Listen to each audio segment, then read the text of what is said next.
அண்மை செய்தி. நீலகிரி எல்லையில் அமைந்துள்ள கேரள மாநிலம் புல்பள்ளி அமரகுணி கிராமத்தில் கால்நடைகளை கொன்று வந்த புலி கூண்டில் சிக்கியிருக்கிறது. அண்மை செய்தியை பார்த்து கொண்டிருக்கிறோம்.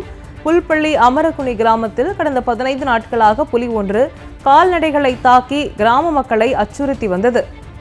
கூண்டில் சிக்கிய புலிக்கு முதலுதவி சிகிச்சை அளிக்கப்பட்டு மைசூரில் உள்ள உயிரியல் பூங்காவில் பராமரிக்கப்படும் என தகவல் வெளியாகியிருக்கிறது. அண்மை செய்தியை பார்த்து கொண்டிருக்கிறோம். புலி நடமாட்டம் காரணமாக புல்பள்ளி அமரகுணி கிராமத்தில் 144 தடை விதிக்கப்பட்டிருந்த நிலையில் தற்பொழுது இந்த தடை நீக்கப்பட்டிருக்கிறது. அண்மை செய்தியை பார்த்து கொண்டிருக்கிறோம்.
நீலகிரி மக்களை அச்சுறுத்திய புலி கூண்டில் சிக்கியிருக்கிறது. முழு விவரங்களை எமது நீலகிரி செய்தியாளர் ஆண்டனியிடம் கேட்கலாம்.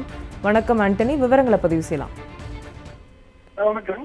தமிழ்நாடு, கேரளா, கர்நாடகா 3 மாநிலங்களை ஒன்றிணைக்கும் பகுதியாக நீலகிரி மாவட்டம் அமைந்துள்ளது. குறிப்பா பந்தலூர் அருகே உள்ள கேரளா மாநிலம் வயநாடு மாவட்டம் புல்பள்ளி அமரகுணி கிராமத்துல கடந்த 10 நாட்களுக்கு மேலாக உடம்புல நோய்வாய்ப்பட்ட ஒரு புலி ஒன்று அப்பகுதியில் முகாமிட்டு இருந்தது. இந்த புலியானது பாத்தீங்கன்னா நாள்தோறும் பகல் நேரங்கள்ல அங்கு அருகே உள்ள தேயிலை தோட்டங்கள் போன்ற பகுதிகளில் பதுங்கி இருப்பதும், இரவு நேரங்களில் கிராம பகுதிக்குள் நுழைந்து அங்க இருக்கக்கூடிய கால்நடைகளை வேட்டையாடி சென்றது தொடர்கதையாக இருந்தது. இதனால் அந்த கிராமத்துல 144 தடை விதிக்கப்பட்டு அப்பகுதியில் பள்ளிகள் எல்லாம் விடுமுறை அளிக்கப்பட்டு கேரளா மற்றும் கர்நாடகா வனத்துறையினர் கால்நடை மருத்துவ குழுவினுடன் இந்த புலியை கண்காணிக்கும் பணியில் தீவிரமாக ஈடுபட்டு வந்தனர். இதனிடையே பாத்தீங்கன்னா இன்று காலை அப்பகுதியில் அந்த வனத்துறையினரால் அமைக்கப்பட்ட அந்த கூண்டுல புலி சிக்கியது.